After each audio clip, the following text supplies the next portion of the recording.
ये वीडियो देखने के बाद आप खुद बोलोगे कि स्टॉक मार्केट क्रैश कुछ होता ही नहीं है।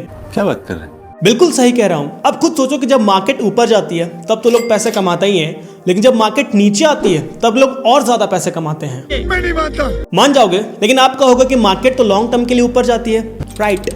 इसलिए 90% लोग का परसेप्शन यही है कि सस्ते में खरीदो एंड महंगे में बेच दो। It's a good and clear cut investment. तो आज आप मार्केट क्रैश के बारे में सब कुछ जानने वाले हो, और जो डर के आपके हजारों लाखों के नुकसान हो जाते हैं वो नहीं होंगे। आप जानोगे कि क्या मार्केट क्रैश में अपनी इक्विटी बेच देनी चाहिए, या मार्केट क्रैश से प्रॉफिट कैसे बनाया जाता है। हम जानेंगे सैमुअल बेनर के प्रेडिक्शन के बारे में कि 2026 में क्या एक बड़ा मार्केट क्रैश आने वाला है, और इनकी प्रेडिक्शन आज तक गलत नहीं हुई है। और अगर आपने इसे समझ लिया तो आप मार्केट क्रैश से कभी नहीं डरने वाले। हम जानेंगे वॉरेन बफेट इंडिकेटर आखिर क्यों इंडियन मार्केट को ओवर वैल्यूड कह रहा है, और क्या इंडियन मार्केट एक बबल है, और क्या अगले साल एआई भी .com बबल की तरह मार्केट को क्रैश करने वाला है। और अगर आप एसआईपी में इन्वेस्ट करते हो तो क्या मार्केट क्रैश में से जारी रखना चाहिए, या फिर क्या करना चाहिए, क्योंकि एट द एंड लॉसेस हमारे और आपके जैसे रिटेल इन्वेस्टर के ही होने वाले हैं। तो सबसे पहले मार्केट के करंट सिचुएशन के बारे में बात करते हैं कि इंडियन मार्केट में हो क्या रहा है। तो मार्केट को समझने से पहले हमें यह समझना है कि मार्केट को कंट्रोल कौन कर रहा है, और यहाँ पर सिर्फ एक ही नाम आता है, अमेरिकन प्रेसिडेंट डोनाल्ड ट्रंप। तो चाहे पूरी दुनिया हो या फिर इंडिया हो, ट्रेड वॉर में घुस चुकी है। तो ये स्टार्ट होता फेब 2025 में, लेकिन एज अ इंडियन इन्वेस्टर आपको अभी बहुत ज्यादा केयरफुल रहने की जरूरत है, क्योंकि पिछले बार जब ट्रेड वॉर हुआ था तब ग्रेट डिप्रेशन आया था। तो इस ट्रेड वॉर से ना सिर्फ वॉल स्ट्रीट हिलने वाला है, बल्कि मुंबई के स्टॉक एक्सचेंज के भी स्ट्रीट हिल जाने वाले हैं। देखिए, फेब में अमेरिका ने कनाडा के ऊपर 25% का टैरिफ लगाया। ओके, बदले में कनाडा ने भी 25% का टैरिफ लगा दिया।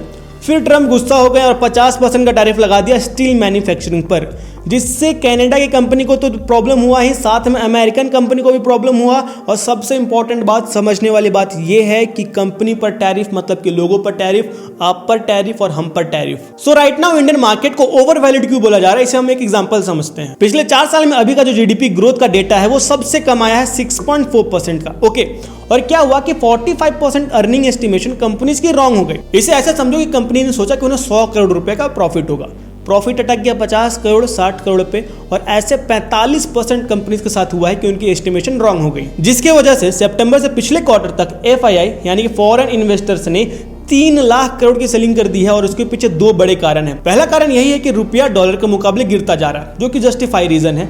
लेकिन दूसरा कारण मुझे हैरान कर देता है कि इंडियन प्रोमोटर्स ऐसा कर क्यों रहे हैं। इसे ऐसे समझते हैं कि एक इंडियन प्रोमोटर है जिसको लगता है कि उसी कंपनी की वैल्यूएशन 10,000 करोड़ की है।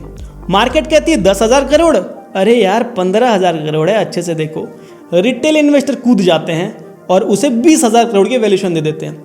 अब आप बताओ, प्रोमोटर को तो अपनी वैल्यू पता है, उसे पता है कि मेरी वैल्यू सिर्फ 10,000 करोड़ की है, वो तो बेच के निकल जाएगा। और एफआईआई सब कुछ देख रही है। एफआईआई देख रही है कि प्रोमोटर भैया बेच के निकल रहा है, तो हम भी बेच के निकल जाते हैं। यानी प्रोमोटर बेच कर निकल गया, एफआईआई बेच के निकल गया, तो खरीदने वाला भी तो कोई होना चाहिए। खरीदने वाले आप और हम है ना, रिटेल इन्वेस्टर। 50-60 पी रेशियो वाली कंपनी को खरीदेंगे, और जब मार्केट क्रैश में कंपनी गिरेगी तो हम स्टॉक मार्केट को भला बुरा कहेंगे। लेकिन हैरान करने वाली बात यह है कि कुछ महीनों में रिटेल इन्वेस्टर इतने एग्रेसिव क्यों हो रहे हैं। इसके पीछे सीधा सा कारण है, गवर्नमेंट ने 1 लाख करोड़ का इनकम टैक्स माफ कर दिया है। ये जो 12 लाख तक के इनकम पे जो नो टैक्स है ना, जिसके वजह से गवर्नमेंट को 1 लाख करोड़ का टैक्स हुआ है। तो गवर्नमेंट लिटरली चाह रही है कि आप पैसे इन्वेस्ट करो। यहाँ तक कि आरबीआई ने भी रेपो रेट 6.5 से 6.25 कर दिया है, जिससे आपको लोन भी कम इंटरेस्ट पे मिलेंगे। तो गवर्नमेंट अपनी तरफ से पूरी कोशिश कर रही है, पर एज अ रिटेल इन्वेस्टर आपको ध्यान देना है कि आपके पैसे लग कहाँ रहे हैं। Your money is the important in the stock market. और आपके जो पैसे एसआईपी में, ईटीएफ में, म्यूचुअल फंड्स में लग रहे हैं ना, इसी की वजह से एफआईआई की वैल्यू कम हो गई है, नहीं तो पहले बहुत ज्यादा थी। तो क्वेश्चन वही आता है कि हमें अपनी इक्विटी बेचकर निकल जाना चाहिए। तो आंसर है सीधा साधा नहीं। Right now no. तो जो अगले साल 2026 में एक बड़ा मार्केट क्रैश आने वाला है, उसका क्या? उससे पहले हम मार्केट के 3 पैटर्न को समझते हैं। पहला कि अगर मार्केट 10 से 20% नीचे गई तो उसे क्रैश नहीं, करेक्शन कहते हैं, जो कि मार्केट के लिए हेल्दी होता है। आई रिपीट, जो कि मार्केट के लिए हेल्दी होता है। दूसरा बेयर मार्केट, यानी 20 से 40% तक की मार्केट गिर गई। और तीसरा कोलैप्स मार्केट, यानी कि 40 से ज्यादा गिर गया, यानी कि मार्केट क्रैश हो गया। तो अभी जो आप सोशल मीडिया पे देखते हो ना कि मार्केट क्रैश हो गया, मार्केट क्रैश हो गया, वो मार्केट करेक्शन है, ना कि मार्केट क्रैश। तो क्या मार्केट 2026 में 40% से भी नीचे जाएगा? इसे हम सैमुअल बेनर की प्रेडिक्शन चार्ट से समझते हैं। उन्होंने अगले 100 साल का मार्केट क्रैश का एक प्रेडिक्शन चार्ट दिया है, जो कि 100% अभी तक तो सही जा रहा है। देखिए, स्टॉक मार्केट क्रैश का मतलब है यूएस मार्केट का क्रैश हो जाना। अभी के लिए तो यही है। तो जो हम डिस्कस करेंगे, अगर आपने इसे अच्छे से समझ लिया तो आप मार्केट क्रैश के बारे में सब कुछ समझ जाओगे। देखो, ये एक प्रेडिक्शन चार्ट है, यानी ऊपर जितने भी ईयर है, जितने भी साल वहां पे मार्केट क्रैश हुई है, चाहे वो 1945 में वर्ल्ड वॉर क्रैश हो, या फिर 1999 में .com क्रैश हो।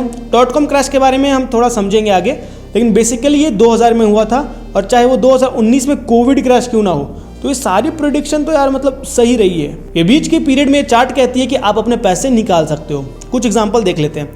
अगर किसी ने 1999 ईयर में अपने पैसे निकाल लिए होते तो वो .com क्रैश से बच जाता। अगर किसी ने 2007 में अपने पैसे निकाल लिए होते तो वो 2008 का biggest stock market crash since 1929 से बच जाता। और अगर किसी ने 2016 में पैसे निकाल लिए होते तो वो 2019 के कोविड क्रैश से बच जाता। तो सैमुअल बेनर्स की प्रेडिक्शन चार्ट मतलब टॉप नॉच की थी। तो क्या 2026 में एक बड़ा स्टॉक मार्केट क्रैश आने वाला है और इसका कारण एआई बनने वाला है? इसे थोड़ा हम डिटेल में समझते हैं। राइट नाउ एआई का मतलब है एनवीडिया। तो अगर हम एनवीडिया को देखें तो इसने पिछले 7 सालों में 34 टाइम्स की ग्रोथ दी है, यानी कि $25 का शेयर $870 में ट्रेड कर रहा है। तो एआई क्या एक बबल है जो कि अगले साल यानी 2026 में सबको डुबा देने वाला है? थोड़ा समझते हैं। देखिए एआई को लोग 1999 के .com बबल से कंपेयर तो करते हैं, लेकिन .com बबल था क्या उसे समझ लो। बेसिकली 1999 में इन्वेस्टर्स को यह बिलीव हो गया था कि जो भी कंपनी के एंड में ये .com है उस पर पैसा लगा दो, वो कंपनीज ह्यूज प्रॉफिट करेंगी। एग्जांपल से समझते हैं। अगर कोई कंपनी है आलू.com या फिर भिंडी.com, तो लोग कुछ समझते ही नहीं थे कि कंपनी करती क्या है, उसके फंडामेंटल्स क्या है, वो ग्रोथ कहां तक करेगी, उसमें इन्वेस्टमेंट किसने किया। बस .com है तो पैसे लगा दो, और यहीं पर मार्केट क्रैश हो गया और नैस्डैक अपने हाई पीक से 78% नीचे चला गया, और इसे कहते हैं स्टॉक मार्केट क्रैश। अभी जो इंडियन मार्केट में हो रही है वो तो करेक्शन भी सही से नहीं हो रही है, आप डर जाते हो। सो 1999 में क्या हुआ कि कंपनीज पर पैसे तो लग रहे थे पर डिमांड तो था ही नहीं, यानी डिमांड कम था और सप्लाई ज्यादा था, जिसकी वजह से मार्केट क्रैश हो गया। लेकिन एआई में इसका जस्ट अपोजिट है। एआई की डिमांड बहुत ज्यादा है पर इसकी सप्लाई कम है। एआई के अभी बहुत कंज्यूमर है, जिसकी वजह से इसमें इन्वेस्टमेंट 25% से हर साल बढ़ता ही जा रहा है। तो एआई कोई बबल नहीं है, लेकिन एआई की वजह से मार्केट क्रैश जरूर हो सकता है। उसके बारे में थोड़ा सा समझ लेते हैं। क्योंकि एआई की डिमांड बहुत ज्यादा है तो बहुत से कंपनीज की अर्निंग स्लो डाउन हो गए हैं, क्योंकि कंपनीज भी अब एआई का यूज ज्यादा कर रही है, जिसकी वजह से इंप्लॉयमेंट रेट भी कम होता जा रहा है। पर अगर हम यूएस की इकोनॉमिक ग्रोथ को देखें तो 1.6 से बढ़कर वो 1.7 हो गया है। तो भैया गवर्नमेंट भी जानती है कि इस सिचुएशन को टैकल कैसे करना है। तो मार्केट क्रैश में एआई का रोल तो पूरी तरह से अब खत्म हो चुका है। लेकिन तीसरा और इंपॉर्टेंट फैक्टर आता है यूएस के ऊपर डेब्ट, यानी कि कर्जा। यूएस के ऊपर राइट नाउ $37.2 ट्रिलियन का कर्जा है। तो क्या ये एक डेब्ट मार्केट क्रैश का कारण बन सकता है? उसे समझते हैं। इसे ऐसे समझो कि अंबानी जी के ऊपर 1000 करोड़ का डेब्ट है, यानी कि कर्जा है, और आपके और हमारे ऊपर सिर्फ 1 करोड़ रुपए का कर्जा है। तो अंबानी जी के लिए क्या 1000 करोड़ कुछ है? नहीं ना, राइट। उनके एसेट लायबिलिटी से बहुत ज्यादा है, पर हम और आप 1 करोड़ का कर्जा भी अफोर्ड नहीं कर सकते हैं। तो अमेरिका के ऊपर जो 37.2 ट्रिलियन का कर्जा है उनके लिए भी कम है। एक बेहतरीन एग्जांपल से समझते हैं। अभी अमेरिका 8133 टन के गोल्ड रिजर्व पर बैठी है, यानी कि हमारे देश भारत से 10 गुना ज्यादा का गोल्ड रिजर्व, जिसकी वैल्यू अमेरिका में $11 बिलियन की है। अब आप बोलोगे कि 8133 टन का गोल्ड, वो भी सिर्फ $11 बिलियन में, यही तो कैच है। 1973 के वैल्यूएशन से अमेरिका ने अपने बुक वैल्यू में $11 बिलियन की अकाउंटिंग की है, यानी कि 42.22 पर डॉलर आउंस। एक आउंस में 28.35 ग्राम गोल्ड होता है, यानी कि 28.35 ग्राम गोल्ड की वैल्यू है $42, इंडियन रुपीज में मात्र 3600। यानी कि आपको 28 ग्राम गोल्ड सिर्फ 3600 में मिलने वाला है। मिल सकता है? नहीं ना, यही तो कैच है। अगर उस गोल्ड का आज रीवैल्यूड किया जाए तो वो होता है $900 बिलियन। वैसे ही heavy crypto buying, heavy trade, heavy export goods, यहाँ तक उनके पास मल्टी बिलियन डॉलर की कंपनीज है, मल्टी ट्रिलियन डॉलर की भी कंपनीज है, तो उनके लिए 37.2 ट्रिलियन डेप्ट उतना ज्यादा नहीं है। तो ये तो कंफर्म हो गया कि यूएस की जो डेप्ट है, यानी कि यूएस का जो कर्जा है, उसके वजह से मार्केट क्रैश नहीं होने वाला है। लेकिन जो डॉलर का प्राइस गिरते जा रहा है ना, इंडिया में नहीं वर्ल्ड लेवल पर, वो एक कारण हो सकता है। बिल्कुल सही बात है कि यूएस डॉलर गिर रहा है, पर ये पहले भी तो गिर चुका है। तो अगर हम ग्राफ को थोड़ा देखें तो डॉलर गिरता है और बढ़ता है। तो अगर दुनिया यूएस डॉलर की करेंसी को एक्सचेंज भी करेगी तो किस करेंसी में करेगी? इंडिया कभी नहीं चाहेगा कि वो करेंसी चाइनीज करेंसी हो। तो अभी डॉलर का एक्सचेंज आया नहीं है और ये डोमिनेशन अगले 30 से 40 सालों तक रहने वाला है। तो हमने डिटेल में समझा सैमुअल बेनर की प्रेडिक्शन के बारे में, और क्या एआई एक .com बबल है, या फिर गिरता हुआ डॉलर एक कारण हो सकता है, या फिर यूएस के ऊपर जो डेप्ट है, जो कर्जा है, क्या वो मार्केट क्रैश का कारण बन सकता है। तो अब आप मार्केट क्रैश के बारे में सब कुछ जान चुके हो। तो अब हम समझेंगे कि एसआईपी में इन्वेस्ट करना सही है या फिर गलत है। लेकिन उससे पहले मार्केट क्रैश में हमें क्या करना चाहिए उस पर थोड़ा नजर डाल लेते हैं। पहली चीज कि आपकी इन्वेस्टमेंट मार्केट में हमेशा 70 to 80% की ही होनी चाहिए। 20 से 30% का कैश रिजर्व आपके पास होना ही चाहिए। ये परसेंटेज आप अपने हिसाब से चुन लो। दूसरी इंपॉर्टेंट चीज की हमेशा ध्यान रखना कि invest in right and best company, क्योंकि जब भी मार्केट करेक्ट होती है तो लार्ज कंपनी भी 4 से 5% करेक्ट होती है, लेकिन मिड कैप और स्मॉल कैप 40 to 50% गिर जाती है, तो उनके लिए तो मार्केट क्रैश हो चुका है। तो आपका कोर इन्वेस्टमेंट हमेशा लार्ज कैप में होना चाहिए। मिड कैप में वही प्रॉब्लम होता है कि प्रोमोटर्स बेच के निकल जाते हैं, एफआईआई भी बेच के निकल जाती है, रिटेल इन्वेस्टर बेचारे फंस जाते हैं। तो लोग ज्यादा पैसा कमाने के लिए ऐसे कंपनीज में इन्वेस्ट तो कर देते हैं और बाद में पछताते हैं। आप पहले ही गड्ढा करके उसमें बैठ चुके हो और जब बारिश आ रही है तो घबरा रहे हो।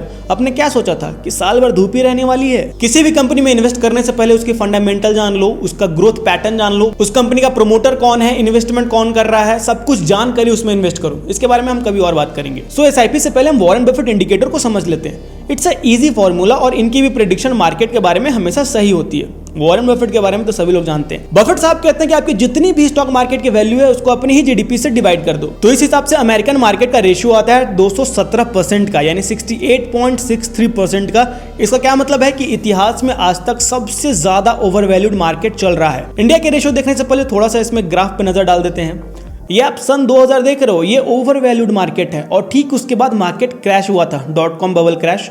फिर 2019 में एक कोविड क्रैश हुआ था और अभी तो वैसे भी मार्केट सबसे ज्यादा ओवर वैल्यूड चल ही रहा है। तो इस हिसाब से इंडिया की मार्केट क्या है उसे थोड़ा देखते हैं। तो Warren Buffett indicator Indian market को 133% के रिस्क पर देखती है। रेशियो को थोड़ा समझते हैं। जब भी मार्केट 166% से ऊपर जाएगा तो मार्केट ओवर वैल्यूड है, मतलब कि नहीं खरीदना है, और जब भी मार्केट 86% से नीचे आएगा तब मार्केट अंडर वैल्यूड है, तब आप खरीद सकते हो। तो हमारी इंडियन मार्केट ना ही ओवर वैल्यूड है और ना ही अंडर वैल्यूड है, यानी कि अभी खरीदने का भी राइट टाइम नहीं है। तो अब आप मार्केट के सभी दाव पे सीख चुके हो। तो अब हम एसआईपी के बारे में थोड़ा सा बात करते हैं और मैं आपको यहाँ तक आप पहुंच चुके हो तो मैं आपको एक सीक्रेट टिप भी बताऊंगा जिससे आप मार्केट क्रैश को और आसानी से समझ जाओगे। सबसे पहले एसआईपी का मतलब क्या होता है? Systematic investment plan. Good.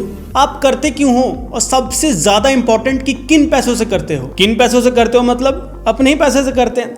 Yes, पर फाइनेंस के 3 नियम होते हैं। पहला लाइफ इंश्योरेंस, दूसरा हेल्थ इंश्योरेंस और तीसरा 6 मंथ की सेविंग आपके पास होना चाहिए। उसके बाद जो पैसे बच गए उसे हम करते हैं इन्वेस्टमेंट में। तो ये पैसे मुझे आज से 10 साल के बाद चाहिए तो इसकी मैं एसआईपी करा लेता हूँ या फिर म्यूचुअल फंड करा लेता हूँ। तो इसे क्लियर हो जाता है कि आप एसआईपी करते ही हो लॉन्ग टाइम के लिए, मतलब कि 10 साल के लिए या फिर 20 साल के लिए। अब एक साल में मार्केट 4 बार नीचे जाती है और 4 बार ऊपर आती है, तो क्या 10 साल में आप 40 बार मार्केट को टाइम करने वाले हो? आप इन्वेस्टर हो ना, ट्रेडर तो नहीं हो। सो जब मार्केट नीचे आती है तो एसआईपी करने का सबसे बेस्ट टाइम है और एसआईपी के लिए कोई भी मार्केट क्रैश नाम की चीज होती ही नहीं है। लेकिन एसआईपी के कुछ बड़े प्रॉब्लम्स है जिसको थोड़ा सा समझ लो, क्योंकि इसके बारे में कोई बात नहीं करता। सबसे पहली चीज कि आपका फंड मैनेजर अच्छा होना चाहिए। आपका फंड मैनेजर जिस सेक्टर में पैसा लगा रहा है वो सेक्टर अच्छी होनी चाहिए, जिस कंपनी में पैसा लगा रहा है वो कंपनी अच्छी होनी चाहिए, क्योंकि एट द एंड आपका पैसा स्टॉक मार्केट में ही लगने वाला है। तो टाइम टू टाइम आपको रिव्यू भी करना होगा अपने म्यूचुअल फंड का, अपने एसआईपी का। हो सकता है कि आपको अपना एसआईपी शिफ्ट भी करना पड़ जाए, जिसके बारे में हम एक सेपरेट वीडियो में बात करेंगे। तो अभी इतना समझ लो कि एनिया हो एसआईपी को बंद नहीं करना है, और अगर स्टार्ट करने वाले हो तो इससे बेस्ट टाइम नहीं है। तो अब आपको एक बोनस टिप देता हूं। दोस्तों, मार्केट क्रैश के बारे में आपने सब कुछ समझ लिया, लेकिन मार्केट मैनिपुलेट कैसे होता है इसके बारे में थोड़ा समझ लो। अभी ट्रंप जिस पोजीशन में है वो मार्केट को मैनिपुलेट कर रहे हैं। ऐसा क्यों हो रहा है? क्योंकि वो खुद एक बिजनेसमैन है, उनके सारे दोस्त बिलियनियर हैं और उनके बेटे खुद बिटकॉइन और इथेरियम में इन्वेस्ट करते हैं, क्रिप्टो लवर है। सो उन्हें पता है कि उनकी एक ट्वीट से मार्केट हिलेगी और जब मार्केट डाउन जाएगी वो खुद और उनके सारे दोस्त मिलकर खरीद लेंगे। और ट्रंप के लिए टैरिफ एक रास्ता है, उनका एंड गोल है अमेरिका को ट्रेड में बढ़ाना, यानी कि ट्रेड में सरप्लस करना, क्योंकि वो खुद इंटरेस्ट रेट के खिलाफ है। क्योंकि अमेरिका के ऊपर खुद $37.2 ट्रिलियन का कर्जा है। अगर इंटरेस्ट रेट बढ़ेगा तो वो कर्जा का इंटरेस्ट भी बढ़ेगा। सो आप इतना समझ लो कि एट द एंड में ट्रंप भी एक बिजनेसमैन है और वो मार्केट को डराकर पैसे कमा रहे हैं। तो उनकी बात से जो मैनिपुलेशन से जो मार्केट गिर रही है उस पर ध्यान नहीं देना है। सो आज हमने सीखा कि अपनी इक्विटी को एनी हाउ सेल नहीं करना है, अच्छे और बेस्ट कंपनी को पिक करना है, उनमें ही पैसे इन्वेस्ट करने हैं। हमने डिटेल में समझा सैमुअल बर्नर की चार्ट के बारे में कि 2026 में मार्केट क्रैश होगा या फिर नहीं। हमने वॉरेन बफेट इंडिकेटर को देखा जिसमें यूएस मार्केट ओवर वैल्यूड है पर इंडियन मार्केट नॉमिनल ठीक है। एआई के फ्यूचर को समझा, एसआईपी में इन्वेस्टमेंट जारी रखना है ये समझा और क्यों रखना है ये भी समझा। सो अगर दोस्तों आपको ये वीडियो पसंद आए तो लाइक करें, सब्सक्राइब करें और कमेंट करें, क्योंकि ऐसे ही वीडियो आगे आने वाला है।